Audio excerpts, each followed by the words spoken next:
Welcome, ladies and gentlemen, to the post-Fremantle episode of the Bombercast for this year. I am your host, Sponsor34, and we're joined not by the Grizz as normal, but I think we're joined by Angry Grizz tonight. Can you confirm, Grizz, are you your normal calm self, or are you a little bit more fired up after today's pathetic effort by the Bombers? The Grizz died. I have taken his place. I killed him in my anger. That wasn't. This isn't a post-game podcast. This is a post-mortem.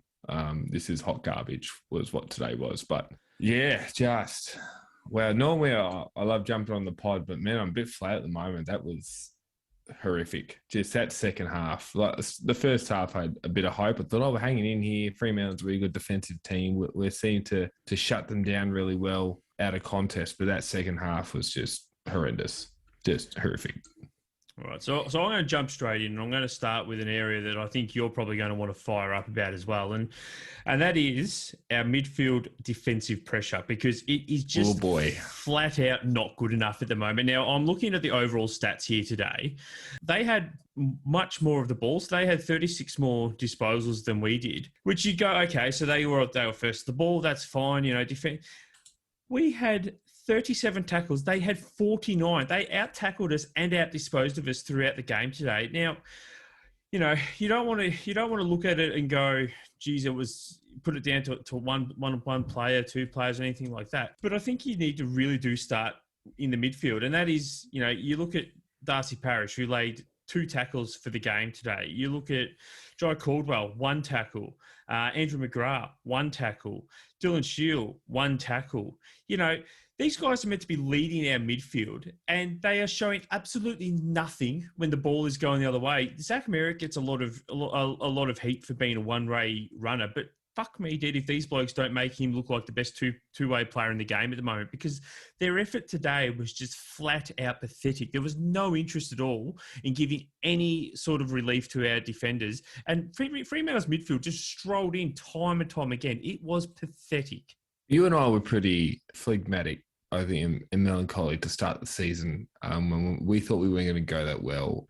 Like the Geelong game was a bit of we all thought, no, I tell you that, it wasn't an aberration. We thought it was an aberration. I don't like saying this very often about professional sport teams, but we turned our toes up in that second half today, which is a horrendous charge to throw at professional athletes, but our midfield was horrendous. At one point we were leading clearances and centre clearance. We were leading centre clearances 6-2. I think at the end of the first half, it was like 7-4 or something. They finished 15-11, which meant they won the centre clearances 11-4 in the second half. The tackles is one thing, but yeah, look, for me, it's not even the tackles are bad, because that just means we're not putting our body under the contest. It was the speed and the ease in which they were walking through the middle of the ground. You could see our midfielders just not even trying to look for their opponent to turn around and get back into defensive position. They didn't lay tackles, Bonds, because they weren't given enough of a stuff to get close enough to someone to tackle. It was absolutely horrendous. Look, there were some sort of 50-50 calls with the umpires that went against us in that third quarter, and I get that. But our discipline was horrendous. Darcy Parish giving away that free kick for abuse that resulted in a tab and a goal on the goal post. Just, that's, if that was Dev Smith, we'd be dropping him. But Darcy Parish, whatever. Like, it was horrendous. I've never been more disappointed with the defensive efforts of our team than that second half. I'm all for. Andy McGrath's biggest fan. He turned his toes up with a lot of them. Dylan Shield, if he wasn't winning the clearance, he was a non-factor on the spread. Parish got plenty of the ball, but a lot of it was cheap stuff, really cheap possession, and I could not be more disappointed with our midfield today. It was absolutely horrendous. I don't even know where to start. Like, if we had done this podcast 2 hours ago, I'm probably throwing this microphone through my computer screen. It was unbelievably poor. I think one of the places we have to start is something that you mentioned there, and that is the fact that once the clearances were over, our midfield didn't spread at all. Even if we had the ball in our back 50 and they were running out of the back 50, our midfield didn't spread. But it was pointed out, Jared Healy said on the Fox Footy telecast that at one stage there, the Fremantle players literally were just lining up across the middle, holding their width, because our players were all sort of grouped together in the middle. They just did not try and run into space. There was no hard run to get to the ball. There was just a complete lack of effort. Now, last week, Truck came out and said, the flu went through the club. And, so we could excuse some of the poor efforts we saw last week. But that you can't use that excuse again. You can't say, we were sick last week, and, we were sick this week. Last week, we got away with it because Adelaide didn't torch us on the rebound the same way Fremantle did today. And you're essentially what you said about Dylan Shields sort of applies to everybody else. Once the ball came out of the clearance, the midfield was nowhere to be seen. So we might have won a clearance here or there, but even when we did, there was that stage early in that third quarter, and I'm not trying to single him out here, but we got a quick clearance. Matt Guelphy took the mark about 60 metres from goal, and then he stopped. He waited. He paused. And by the time he kicked the ball, Sean Darcy, who had been in the ruck contest, got down into our forward 50, took a mark, played on, and kicked it straight back over his head. When you get a quick clearance out of the centre, you don't then pause long enough for the opposition ruckman to be able to get onto the end of your kick. You need to be able to go quicker. Now, whether or not he goes quicker and he turns it over, so be it. That might happen. But at least show some intent. The reality was, as soon as he did something like that, and I'll admit, I only listened to the third quarter on the radio, but as soon as I heard he was doing that, my head just exploded, and I thought, these guys just aren't up for it today. You get the ball, you take a mark 60 metres out, you don't pause and wait. You turn, you wheel, and you go, and you get it in there as quick as possible, especially in today's game. I know the play you're thinking of, and I'm not going to hang Guelphy on that one because watching it, the clearance was a wide one, so he basically caught it on the 50, like on the 5-0 on the 50.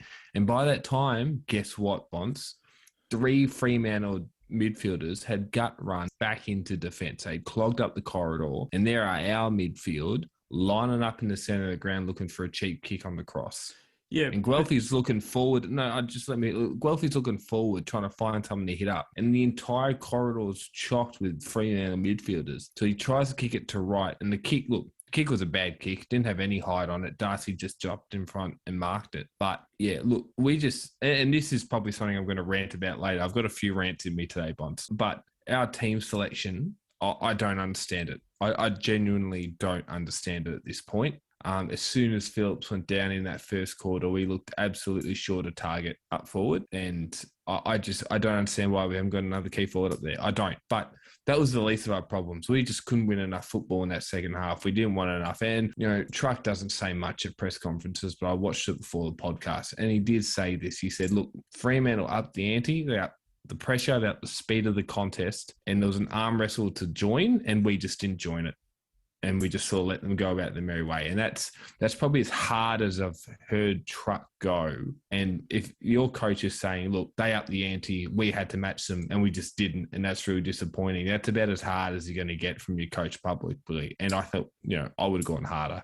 I'm at the point now where if you said to me, we're going to drop any two, and when I say any two, I mean any two of Parrish, Caldwell, Shield, or McGrath, just to make a point, and then bring in Hobbs and Perkins, I wouldn't blink. Whatever. I'm completely fine. Just to say, if you're not going to work defensively and you're going to let opposition teams just waltz through the middle of the field and not even turn to look to see where your opponent is, bad luck. Because our defence looked second rate, but it looks second rate because the ball was coming in with that much speed and heat that you could have had the 07 Cats back there and they weren't stopping it. I will just quickly, on the Guelphy one, I get what you're saying about the midfield spread back, but if you're going to kick to a contest with a midfielder who's pushed back, not wait for the opposition ruckman to get back and then kick to the contest anyway. Okay. It's a little bit silly, but we will talk about team selection because it is something that we've said multiple times before. And you're right, Phillips going down certainly did throw it out. It did lose that second target, but regardless, Draper and Phillips aren't forward targets. I know there's still a lot of love for Draper on the Essendon Big Footy board, and people don't like us talking negatively about him, but he's not a key forward at the moment. I just don't understand this obsession with the bloke. He's not a ruckman. He's not a ruckman. The moment. Let's be really clear.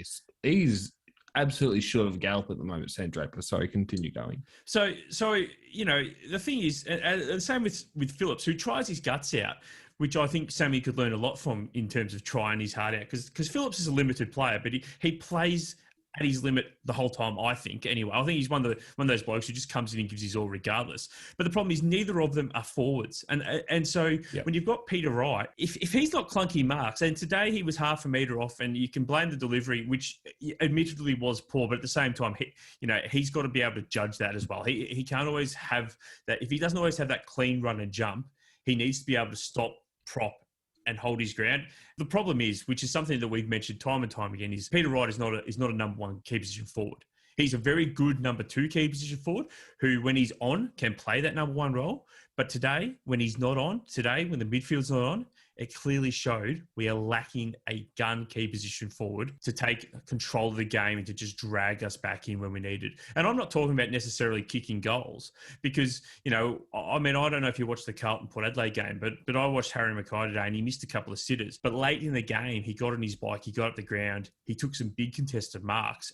And I don't see anyone on our list at the moment that is able to just decide, okay, I'm going to take control of the game now outside of a 21, 22-year-old, however old he is, Harrison Jones. And let's be honest, he's not going to do it every week because he is young. He is still developing. But I'll tell you what, after watching him in the VFL today and then watching our AFL side, if he does not come in for Collingwood, I have just got no idea what truck he's seeing from the coach's box.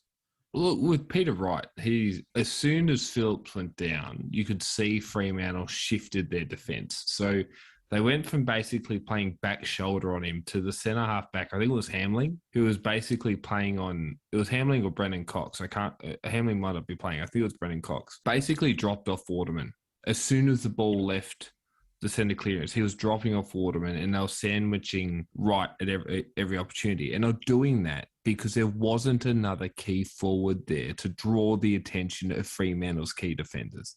And when you go in with Phillips/Draper as your second forward next to Peter Wright, and one of them goes down and one of them's unavailable, it is literally a right one out. And you could be Wayne Carey and you're not beating 3-4 guys consistently.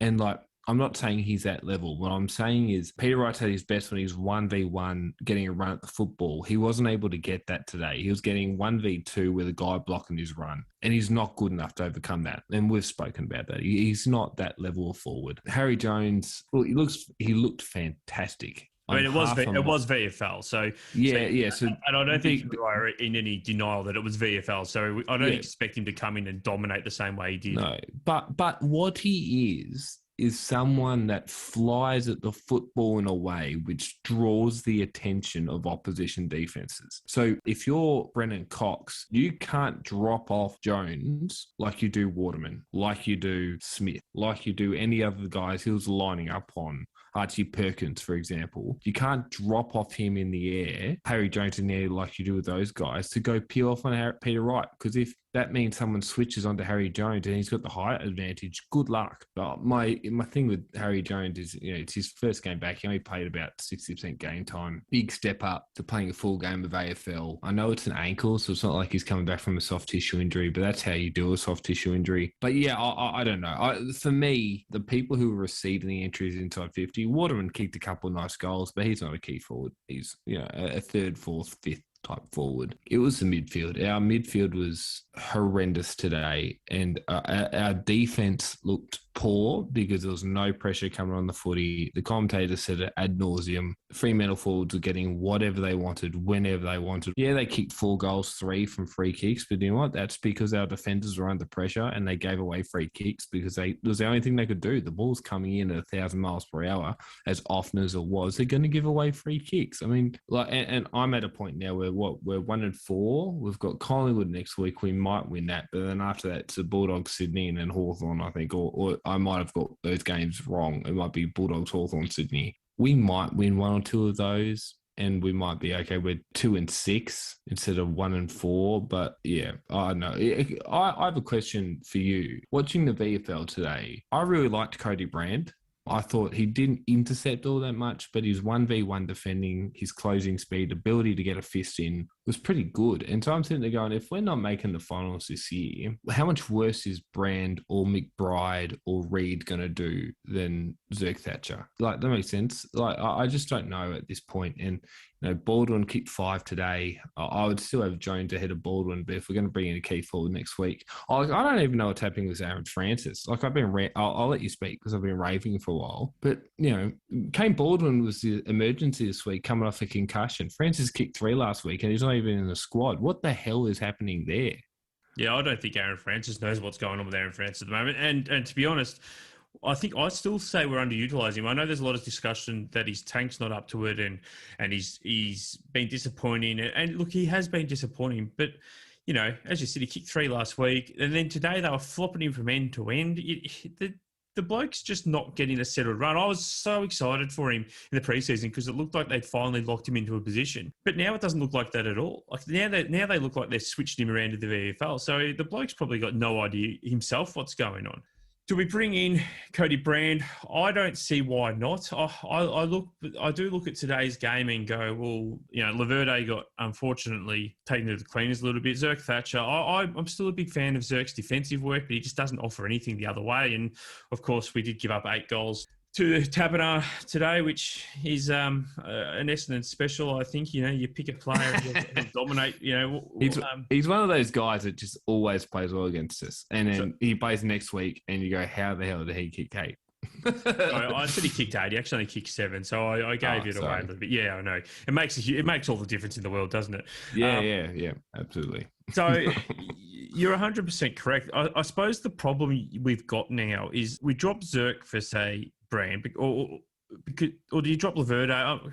The other thing is, as has been pointed out, is we've just given Jayden a 3-year deal. Now, I don't hate the idea of giving Jayden a contract extension. I'm not a big fan of 3 years because I think 3 years is pretty bloody bold, considering that the bloke does have a horrendous run of injuries. I probably would. Taberner was a bad matchup for Laverde. Like you think about the type of forward that Laverde's going to struggle with. It's going to be a forward like Taberner who's got long arms, gets out on the lead. Laverde's always struggled with those sorts of forwards. So it was a terrible matchup for him. But the problem was that Zerk Thatcher didn't have the speed to go with him. So we actually didn't have a matchup for him. And when you tie that with how easily the ball was coming in, he was always going to kick a bag. Yeah, and I'm not saying at all that we don't give Jayden 3 years based on what he put out there today, because he said it was absolutely not. It was a terrible matchup for him, and it was one that he was always going to struggle with. But I just look at someone like that and go, 3 years, it's a long time. 3 years is a long time in footy. I mean, 3 years ago he was going to be our forward saviour, and now he's our full back. So yeah. And this is an issue that's outside of today's game. There's just decisions like that just have me absolutely puzzled at the moment. So yeah, I back to your original point of, do we bring in Brand? I wouldn't mind seeing Brand at AFL level. Absolutely. Zach Reid, I thought, played quite well today as well. Well, yeah, it was more a general point. You substitute Brand for Reid, for Baldwin, for Jones, for Brian instead of Draper. Like, that's a discussion I think we should have at some point, is how much longer do we allow Draper to play suboptimal football? He had a really good half against Adelaide last week, but otherwise it hasn't been great. At what point does Brian get the chance to knock him off his perch as number 1 rucky? Yeah, I mean, the problem with Draper is people will point to his stats and go, oh, he dominated the hit-outs. But who's he tapping it to? Because I watched the game, and you could say it's the midfield's fault for not getting to his feet and not doing the right things, not being in the right spots. But at the same time, some of his taps are absolute garbage. Like, he's literally tapping it down the opposition player's throat. And our players aren't even, like, you'll see a setup, you get the traditional setup at a set of clearance sometimes where you have the 2 blokes from each side on either side, then you have one defensive side from both ways, and he'll tap it forward straight down the opposition player's throat. I don't understand why there's this reluctance to put the spotlight on him, because he really just hasn't been good enough this year. And Nick Bryan, I think, is going to be a quality AFL ruckman. Yeah. I would be hoping that if Andrew Phillips is not playing next week, and let's assume that he's not, based on the fact that it looked like a hamstring and he's a big bloke and his age and all that sort of stuff's going to count against him, they'd have to be looking at bringing in Bryan, because we cannot go into next week's game with our second ruckman being Peter Wright, because then who do we kick the ball to when he's in the ruck? The other thing I want to say about Draper today, let's not get this twisted. You and I are both Sam Draper fans of him long term, but we're talking right at the moment, right? So, well, at least I am. I won't speak for you, but Sean Darcy gave him an absolute lesson. Took him to school on the work rate required to be an AFL standard ruckman. Like, we're clipping our midfielders over the years for not working defensively. Draper got absolutely torched by Sean Darcy multiple times. Absolutely beat him down, from one end to the field to the other. He got forward multiple times and just beat Draper to space. Like, he got a lesson today in what, someone who's a comparable size. Sean Darcy and Sam Draper about the same size. Darcy was just far fitter and had a far greater work rate. And yeah, I think we have to bring in Brian. If we're not going to bring in another key forward like a Baldwin, like a Jones, like a Francis, and we need to bring in a second ruck, and Nick Bryan's the obvious choice there. Yeah, I don't know. There were just so many elements of today which are disappointing. We've already talked about the midfield. The forward line was, just dysfunctional because there was no rhyme or reason in which the ball was coming in. The defence looked shaky because they were consistently under pressure. Well, I wanted to talk this is an interesting one I want to talk to you about because of the debate on the board. How did you see Dyson Heppel's game today? I again thought Dyson Heppel played all right. I mean, I get the chat is that he gets the cheap touches behind the ball and all that sort of stuff. He might, but he's been doing it consistently for the last few years. And people keep saying, we can just bring someone else in to do it. Nobody's come in and taken that role off him yet. Nobody's come in and been able to get 30 touches a game like Dyson still can. So you can talk about them being cheap touches. You can talk about him being slow. You can talk about all that. At the end of the day, he's still getting to the positions. He's still getting the ball. Now, does that mean that maybe it's an indictment on the rest of the playing group that someone with his attributes is still one of our key players? Potentially. But I just don't understand why, after 2 years, we're still having discussion as to whether or not somebody else can play his role. If somebody else could play his role, they'd have turned up and done it by now. There's been plenty of opportunities for players to do it, and nobody has done it yet. So I still think Dyson Heppel, again today, was one of our better players. And I think he still is one of our better players. And as I said, whether or not that means that we need to have a discussion as to the rest of the playing group and whether or not they're good enough, that's an entirely different story to whether or not Dyson Heppel is still able to hold his spot in the side. And I don't think there's any question at the moment that Dyson Heppel deserves to be playing AFL football because there is literally nobody knocking the door down to take that mantle from him. I would go a step further than that. I don't actually think people understand the role he's got in the team. He gets a lot of touches out the back, but that's because he's one of the few players in our team that actually know where he's meant to actually be fucking standing. Like, let's be really clear. He gets a lot of touches because he knows where his spot is in the zone. He knows he's that second layer. He reads the ball well in flight. So when the ball arrives, he's always there as a second or third player to the contest. And that's how he gets his disposals. 2v1s, cheap handballs, create space, that sort of stuff. And it looks cheap, but it's not, because it shows that he actually understands what it means to stand in his spot, to read the ball, get to the forward ball. His disposal was really good today. And yeah, do you know what? He might get torched defensively against the guys like Fredericks and against guys like Banfield 1v1. But do you know what? Every team carries those guys. You watch Daniel Rich defend for Brisbane. His teammates are consistently folding over, handing over his opponents because he provides them something offensively. Now, Heppel isn't the offensive player Daniel Rich is, right? But what he does, and this is the thing that I think is irreplaceable, and I mean that in every literal sense of the word for us, is that when you watch him behind the play, he is the only guy, and I mean this, the only guy vocalizing to his teammates about where they're meant to be. He's pointing to opponents. He's picking people up. He's trying to set the zone up.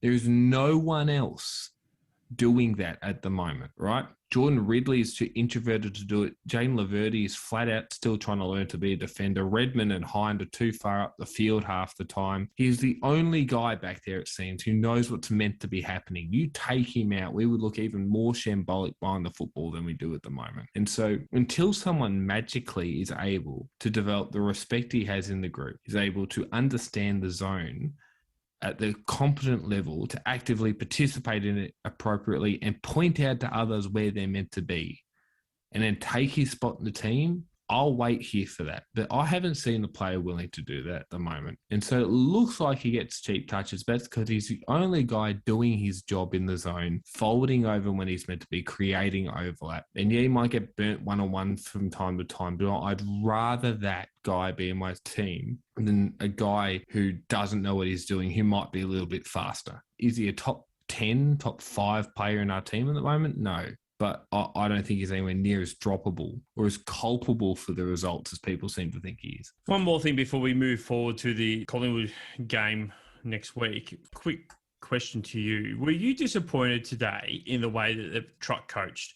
I must admit, at the start of the last quarter, when we got smashed and we were clearly going to lose the game, he didn't change a thing. I mean, Nick Del Santo pointed out in the coverage, all our players went and lined up the same way they'd been. They did the same thing, the same, 4 blokes went into the middle, the same 2 blokes stood on the wing, the same 6 went back, the same, there was just no variety. There was no plan B. And I'm not one to say that, we need to start looking at other coaches. I know there's a few people at the moment going, let's get Clarko. And I think we're going a little bit early by throwing the baby out with the bathwater and going after Truck. But, his lack of plan B at the moment does seem pretty damning to me. Yeah, so I posted this in the thread, and so I might as well say it here. I've been one of his staunchest sort of supporters over the course of last 18 months. But I'm now at a point where I'm a bit over it. Like, for a guy who's meant to be a defensive coach, our defense has gotten worse every year. And I know it's only 5 games into a bad sample size, but either he's not coaching in a way which his players are understanding it, or his players understand and just don't give a crap and aren't doing what he tells them to do. So something has to change. Either he needs to go, okay, we're going to give up on this zone. We're going to play man on man for a month. And you guys are going to learn the basics of defensive football. Or he's going to go, do you know what? Actually, Darcy and Jai or Dylan and McGrath and Ridley or Redmond take a couple of weeks in the VFL because you're not living up to it. And I need to set an example. But I think I'm now at a point now where I'm a bit like you. I'm looking at Truck going, okay, so honeymoon's over. What have you got? And I was thinking about it when I heard Nick Del Santo say what you just said, right? And I was thinking, well, what's the move? Like, we don't have enough tools in our forward line to sacrifice one to maybe send Laverty forward for a different look. Taverner's killing us as it is. Maybe you throw Perkins in the middle, but I think he was coming under a bit of a sort of like an illness cloud, which, why is he playing if he's not fit enough to run through the midfield and he can only play deep forward? Well, that makes sense. So what's the move? But again, maybe that's another critique of his coaching, is that his team selection doesn't give him enough flexibility to be able to make those sorts of moves, whereas other clubs seem to be able to do it. I just don't think we have enough this is going to be really brutal. I just don't think we have enough AFL standard players on our list. And so the players that we do have are extremely limited and they can't play multiple positions, and that limits your versatility. But that's supposedly a question for another day. But I do agree with you that it was sort of weird that he didn't try something. Hobbs went into the centre circle late in the game, but the game was sort of cooked by that point and really didn't make a difference. So we would like to see something sooner, I suppose. Yeah, you're right.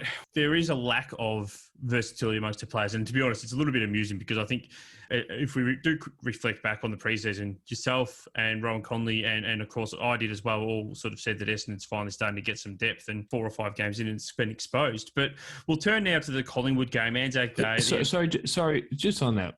Like, we are missing quite a few players. We're missing, Langford, we're missing Snelling, and there's a few guys out with Merritt, Stringer. So, like, you add those 4 guys in and you take out the bottom 4 guys in that team, we're probably a better team. But what happened today wasn't talent-based. But we've talked about that. No, yeah. And I suppose the problem is that depth is meant to be able to at least partially cover that, and I don't think ours does at the moment. So if we do look ahead to Collingwood, of course, the Anzac Day game, it's a big day for the Essendon Football Club. It's a big day for Collingwood for all kinds of reasons, not just on the field, all the off-field stuff that we do as well. And the club has already sent me multiple emails about the Anzac Day jumper, which I'm sure has got nothing to do with the fact that they want more of my money.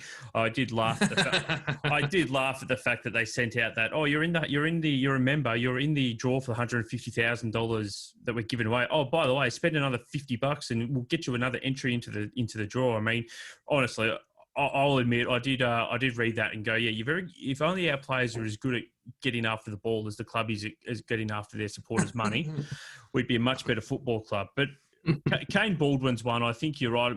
If Harrison Jones isn't right to go, Kane Baldwin has to come in. He did kick 5 today and he looked extremely promising in the VFL. I'd potentially even look at maybe if they decide not to bring in Brian, and I'll be buggered if I know why they don't. I mean, again, he dominated the VFL, had 44 hitouts, 12 touches, 4 marks, 3 tackles. You know, he was great around the contest today. If they don't bring him in, then maybe you bring in Baldwin and Jones just to give us some extra height, because we are seriously lacking up forward. The other player, and I know we've only just dropped him, but I mean, Tex Manganese was pretty exciting today. 2 goals, 3. He had 13 touches.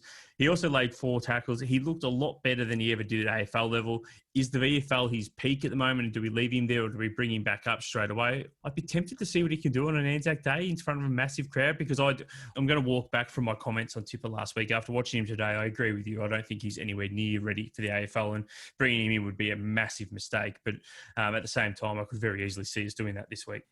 Look, on the Tex thing, I'll talk to the tools in a second. With the Tex thing, I think the AFL game's too quick for him. He had 2 disposals and 3 disposals in his 2 games. Like, the VFL is probably a good level for him. I think one thing I will say from a technical side of Tex is he loses his feet a lot for a small forward whose best advantage is his speed. But I'd be giving him a couple games at VFL level to get his hands on the pill a bit more often than he will at AFL level. I'm not sure at AFL level what he gives us more than us forward options at the moment. He will likely develop into more than that, but that's just more at the moment. Yeah, we need to bring in 2 tools. So we've lost 1 in Phillips. We need to bring in 2. Now, whether those 2 are Jones and Baldwin, and that would allow Wright to relief ruck, or we bring in Brian and Baldwin or Brian and Jones. I do care, but that's more sort of Sophie's choice there. But we do need an extra, and because when you think about Collingwood's midfield,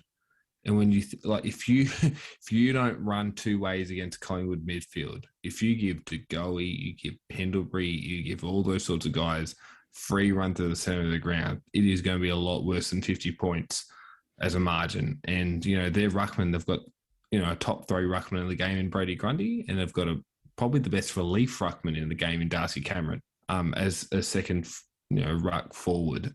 So we're going to need 2 genuine rucks, I think, to combat that. And so I would be bringing in Brian and probably Baldwin just from a structural point of view. So you're right in that we definitely need to bring in 2. And I actually do think that Brian and Baldwin is probably the pick of the 2 to bring in tall-wise. If we are going to bring somebody in down back to give us a bit more height, I suppose, unfortunately, Zerk Thatcher, who I still don't think has done a lot wrong, probably needs to come out. Zerk Thatcher and Laverde are much of muchness for mine. Do you find, I feel like they take the same opponent, whereas I feel like Stewart takes the slightly taller, bulkier guy, but, I'm not sure.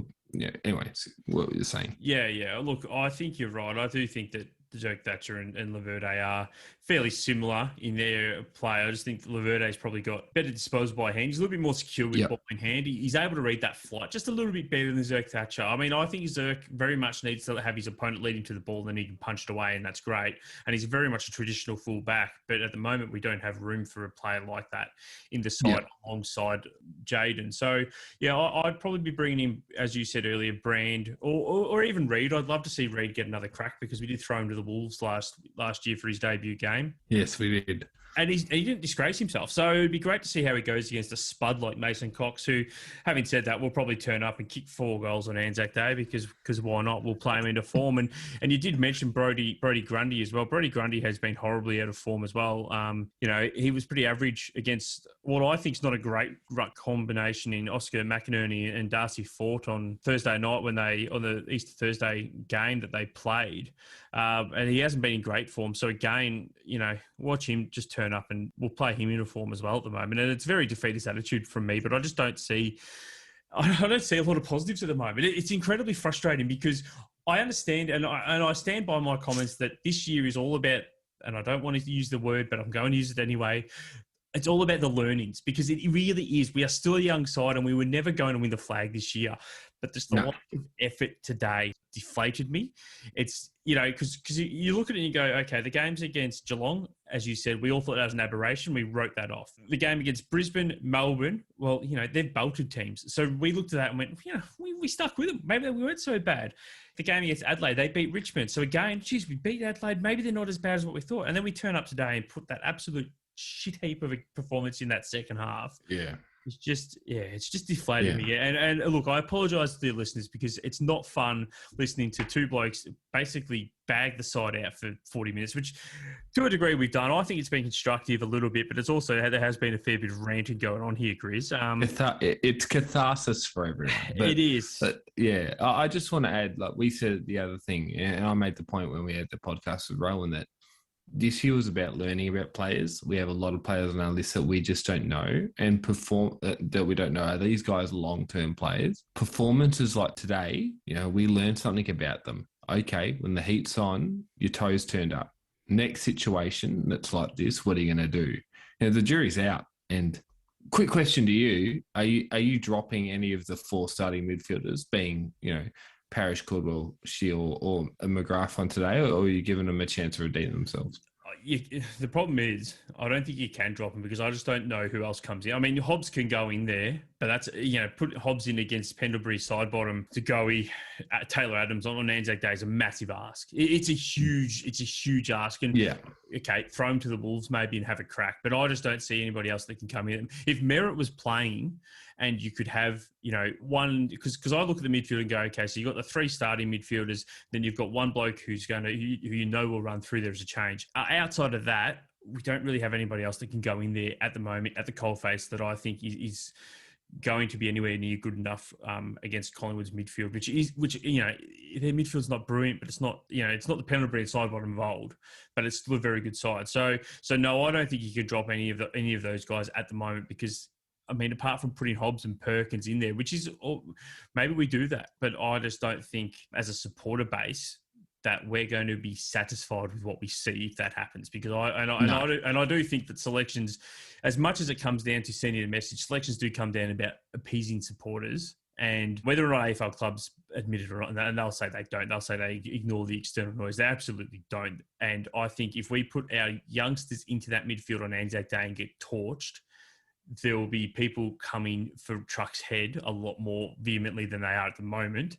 That's probably a good point. And as a result, I just don't see us doing that. But look, my final tip for the game, I think we'll see a better effort than we saw in the second half. I sure as hell hope we do, because I don't know if we can get much worse. I don't think we can get much worse, but I still think Collingwood would probably 4 to 5 goals. But what's your tip, Chris? You can give us your tip and then end us for the night. I'll go Collingwood by 3 goals. I don't think it's going to be a huge margin, but I think Collingwood probably the better outfit at this point. Just quickly, favourite Anzac Day memory. Mine is, I won't go the obvious one, which you might go with, which is a Zaharakis goal. But last year, Tipper kicking, I think 4. And, when we beat Collingwood, it's the first time we'd beaten Collingwood for a while. I remember I've enjoyed that game last year more than I enjoyed, I think, any other sort of regular season game from last year. Look, I'm not going to go the obvious one, but I am going to go one from that game. And there's a guy listening to this podcast right now who's driving his car, and he knows exactly what I'm about to say is my favourite Anzac moment. And that is good old Ricky Dyson from the boundary line in the wet against Collingwood. More under that goal he kicked is so far under. It should get mentioned with the Zaharakis goal. The Zaharakis goal was huge, and under pressure he kicked it. But he kicked it from 40 metres on a slight angle, nearly directly in front. Ricky Dyson kicked a soaking heavy wet ball from 45 metres out in the boundary line, and it did not even deviate. It never looked like missing. Unbelievable. I still have nightmares of Leroy Jetta fumbling 15 metres out directly in front with a minute left in the game, and just oh man, what a game that was. I'll leave the podcast with this point, which I've made regularly about Leroy Jetta.